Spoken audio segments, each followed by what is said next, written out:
Have you ever found yourself considering what a world would be like without the Disney characters that shaped and moulded your childhood, and in turn helped to sculpt the adult you have become today?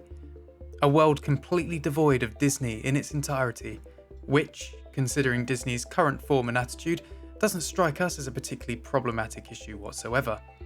We here at Cash Grab have taken it upon ourselves to delve into Disney's back catalogue of video game catastrophes, particularly to a period between 2002 to 2003, where Disney launched a huge wave of video game detritus in the form of the Disney Sports series for the Gamecube and Gameboy Advance. This series revolves around 6 main titles that encompass a supposedly stunning collection of magical sporting action in the form of motocross, American football, soccer, basketball, skateboarding and snowboarding. So, let's dive into the magical world of the Disney Olympics and find out just how stunning this collection is, shall we? We kick off our Olympic endeavour with the opening event of motocross, believing, in the vain hope that watching a bunch of cartoon animals on overpowered motorbikes with the ever-dangling threat of injury and death will inspire us to become invested in the Disney Olympics. Oh, there was no such hope, I'm afraid to tell you, dear viewer. We open up with the ever-familiar sight on this show of a bog-standard main menu with a cacophony of obnoxious music, almost prompting us to pick a gaming mode quickly, simply in order to escape the overbearing racket that's being produced from the game itself.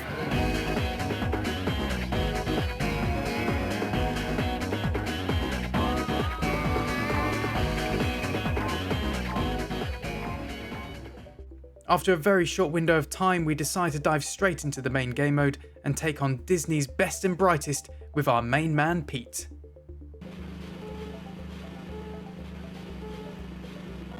Pete is overweight, angry, and seemingly becoming more and more irrelevant with each passing day. So it comes as no surprise that we here at Cash Grab found ourselves with an instant symbiotic and sympathetic bond to the pathetic Disney biker. Jumping into our first race, it quickly becomes apparent that this game acts as an almost on-rails racer that allows very little in the way of creative driving and adaptable gameplay, forcing you, to a very particular extent, to stay in your lane. Yet, we can't help but think that if the game is a never-ending straight line, then what disadvantage does Pete have given his superior overall speed and boost capabilities? On the basis that you don't crash, of course.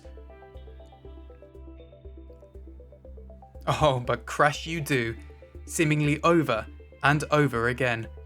Mainly due to the ability of the poor and obnoxious AI of being able to envelop multiple lanes at once, and the piss-poor course design and camera work that allows for no adaptability of play during a race and simply relies on previous knowledge of the course and the game in order for it to be played well.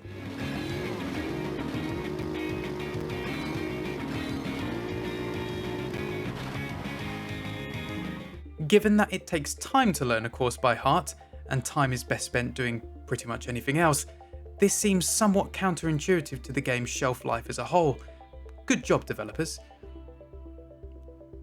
So our first event can be summed up using our dear friend Goofy as a personified example. Goofy appears to be here within the first event of the Disney Olympics in the capacity a dog would take in his favourite park with his favourite toy, before heading over to the vets at the end of the day for a very long sleepover. Our second event sees the introduction of American football, an event we hope holds great promise with its potential for in-depth play, strategy and power play. Yet, if the intro video is anything to go by, then we simply have on our hands an overwhelming mess fronted by underwhelming characters and presentation. Firstly, we can't help but notice the recycled assets and content that have been taken directly from motocross. Identical sounds, menu designs, and very similar presentation show a lack of creativity and responsible development by Disney Interactive and Konami. Jumping into the game itself, although uglier than an aardvark's arsehole, we bizarrely find that the game does show an element of depth to its gameplay, allowing for a certain amount of creative play given its positioning and strategy.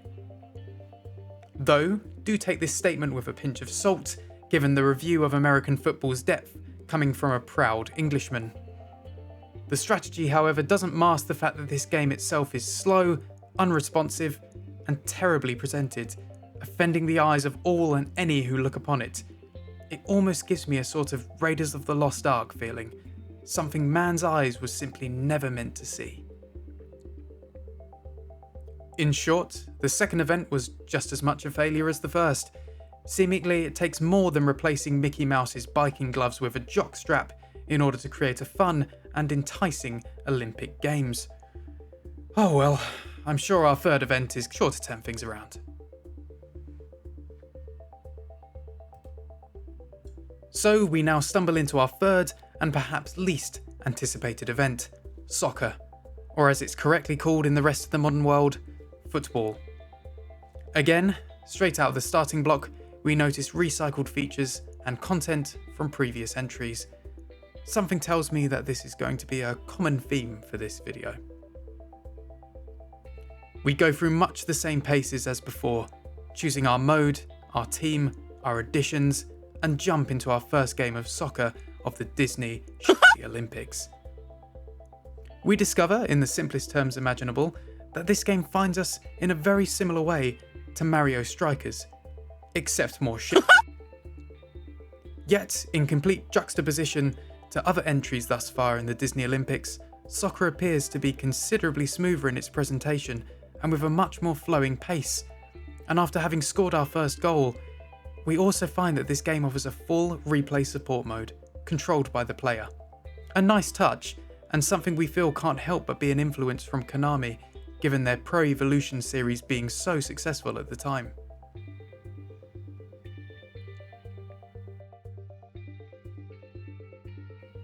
So, apart from the obvious consideration that Donald Duck's team are composed of a series of massive cocks, we can reveal to you, the viewer, in complete seriousness, that we found ourselves having the most intense game of virtual Disney-based football we've ever experienced. A series of highs and lows, crushing defeats, and the opportunity of redemption. Going into extra time, I had practically stopped taking notes due to my deep personal and ever-growing investment in the game being fought for and won by us. Needless to say, we lost, quite miserably in the end, though they say it's truly not about the beginning nor the end, but the journey itself and the struggle involved.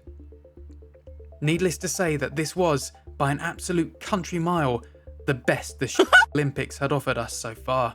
Yet, this is to say that my third of the day was slightly less painful than my previous two.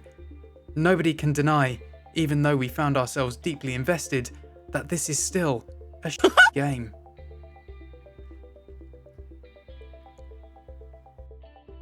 Oh, here we go.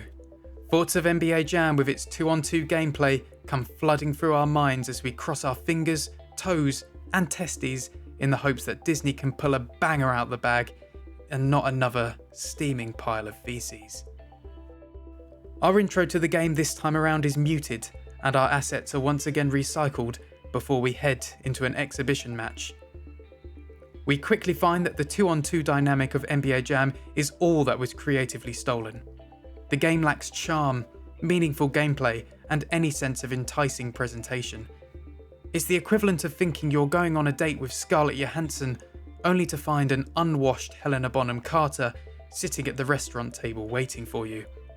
Her only intentions of the evening being to sit there, frown, and smoke. In short, there's very little to say.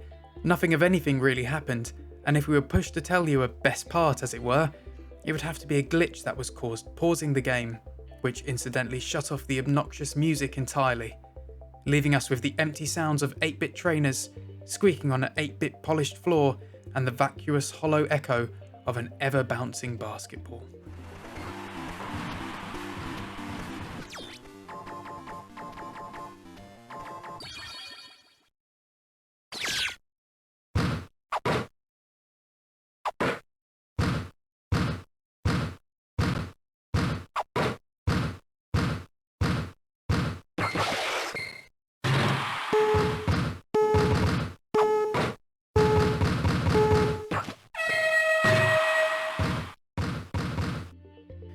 Another series of recycled intros and assets inspire us in a similarly familiar way as previous entries in the Olympics.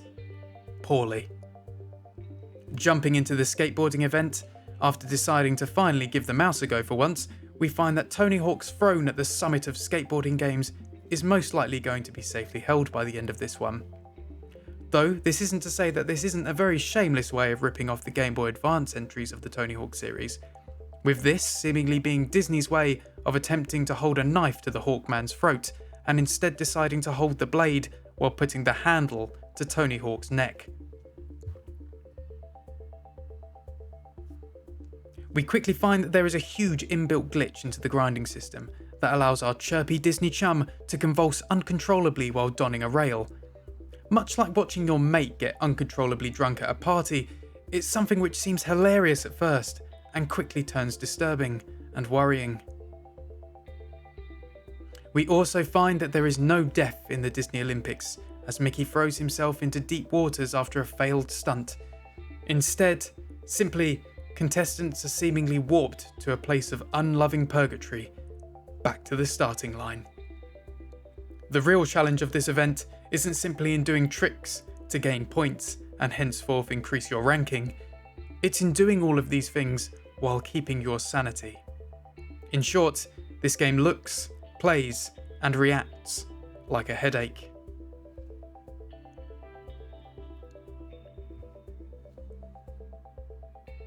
Our final shitty event of the shitty Olympics sees us participating in snowboarding, and we'll reveal now that the Disney Olympics, much like the world itself, will not end with a bang, but with a whimper. Again, our assets are shared between the bunch. Again, our choices are few. Again, we face the rapture of this Olympics. Yet, Chip and Dale are here this time around, so alright, things are looking up. But oh dear.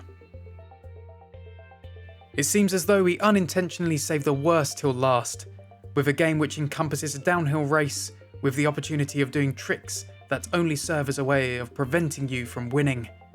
Bizarre rendered backgrounds also act as a means of disorientating the player, making you feel you are trapped within a Salvador Dali painting. There is so little to say on this one, sadly. Our last event is truly the cream of the crop, the shit of the shitty. And thus, we can only sum it up in measured, blunt terms. In rewriting the list of greatest world evils, we have Hollywood actors in third, Adolf Hitler in second place, and Disney sports snowboarding as the world's greatest evil.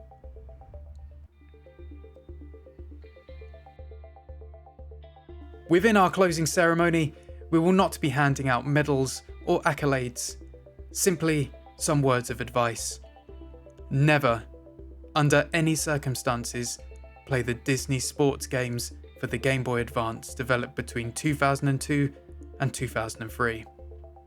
Simply, it would be the worst mistake of your life, and one that would haunt you forever.